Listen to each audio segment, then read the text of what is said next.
Hello and welcome to Trinity Tuesday. My name is Cherie Hudson, and I am here today with you to talk about the Trinity of I.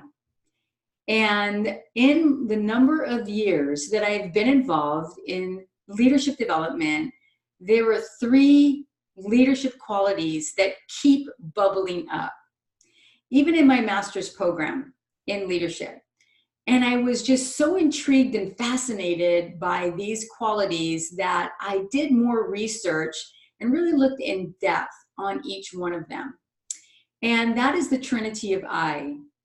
So the three I's are inspiration, integrity, and influence.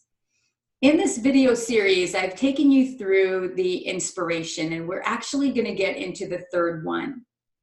And so I'd like to share my screen with you so that you can go ahead and follow along with me in my PowerPoint slide deck.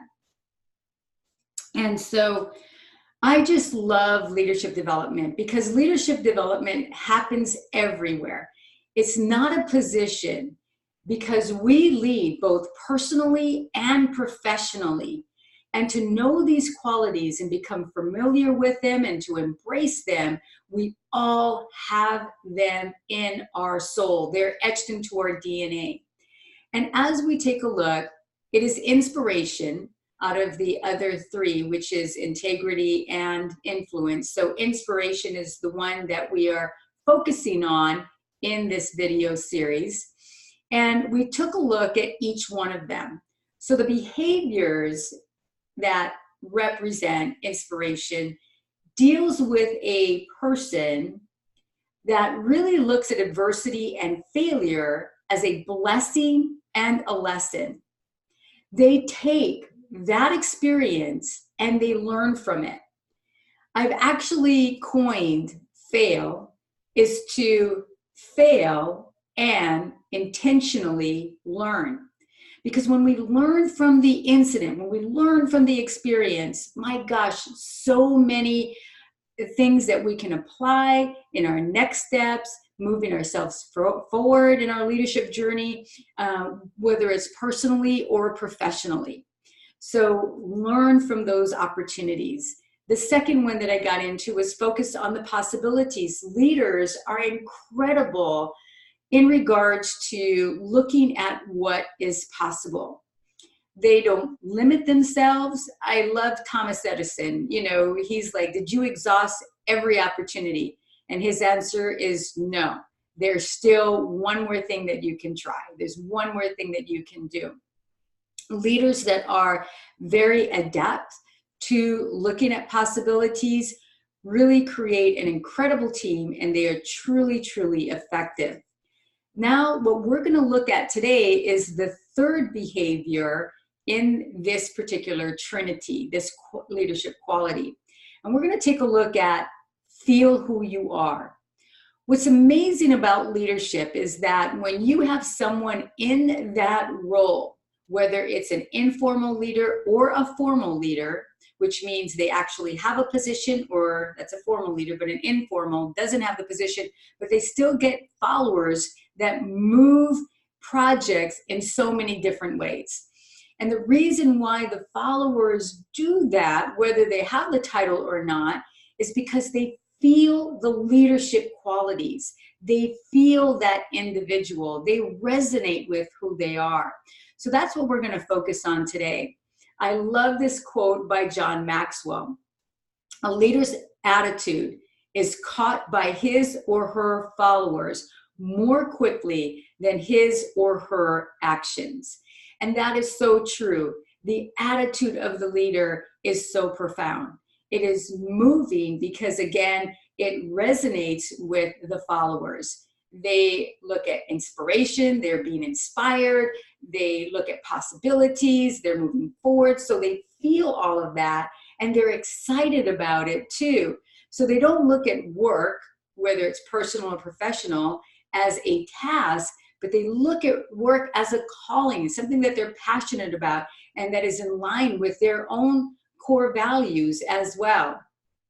One thing that I wanted to talk about today was self-fulfilling prophecy. So we're going to look at feel who you are. I find that a self-fulfilling prophecy is very instrumental because that is how we walk into the world. In our self-fulfilling prophecy, and I'll give you an example. I was working at an organization and it was delivering classes, and my leader, every time a class that I would teach, I would facilitate, he would come up to me and say, well, let me look at your list of attendees. And he would go down the list of attendees and actually make negative comments about each one of those attendees. Not all of them, but maybe there were a few.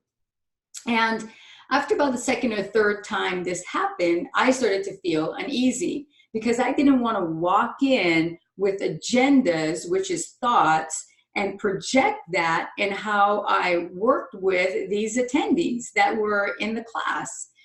So at the third time, I did go to see him, and I said that that needed to stop.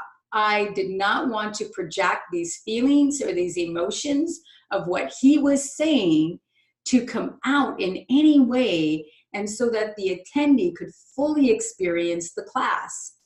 And it was such an amazing difference from when he would tell me this information and when he stopped doing it. And I knew the self-fulfilling prophecy was in its prime form when he was subjecting comments and labels about different people that were in the class.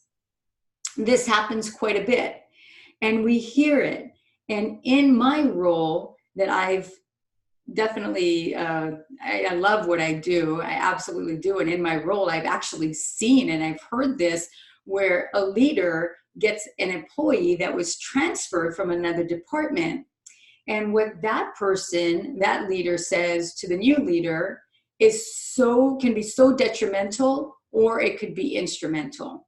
When it's detrimental, that new leader, when they intake that transferred employee, they're already having this mindset of, oh my gosh, I need to keep my eye on them, or make sure that they, are doing this, that, and the other thing, or whatever it is. And what happens is that person feels it and never fully blossoms into who they truly are.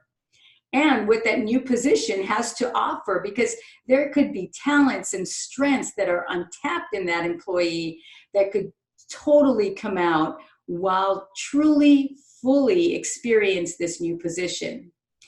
And so walking into any situation and having a self-fulfilling prophecy, people feel that.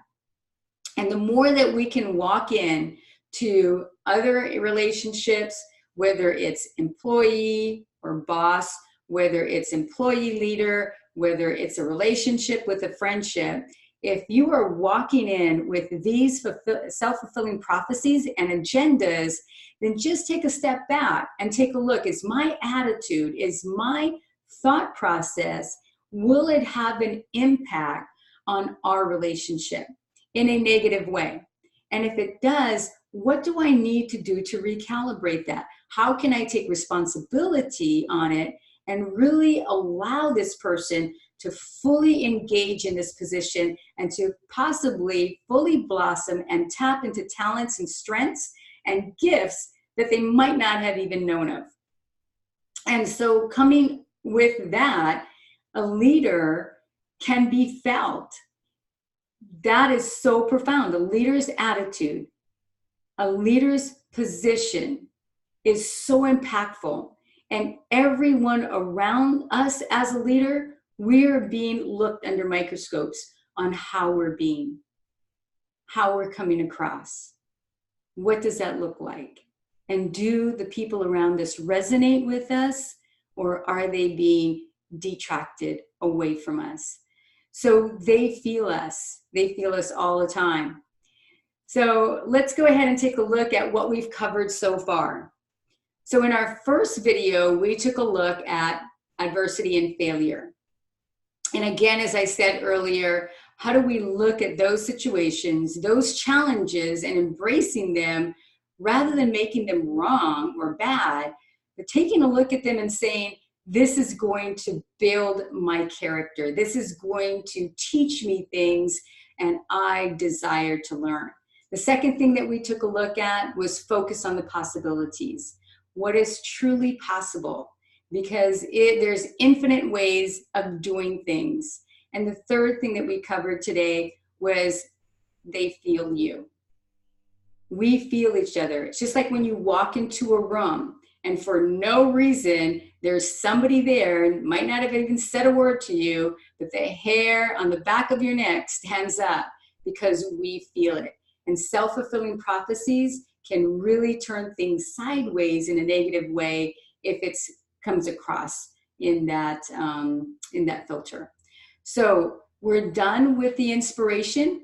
And we're done with these 3 behaviors. And the next time, the next Trinity Tuesday, we will actually get into integrity. We will talk about integrity. We will take a look at it in a very broad perspective. Again, we will bring in 3 behaviors that exemplify integrity. And once we're done with that, then we'll go ahead and move into influence. So at this time, I want to say thank you so much for joining me on Trinity Tuesday and Trinity of I, and I'd love to see you back the next time. Have a great day.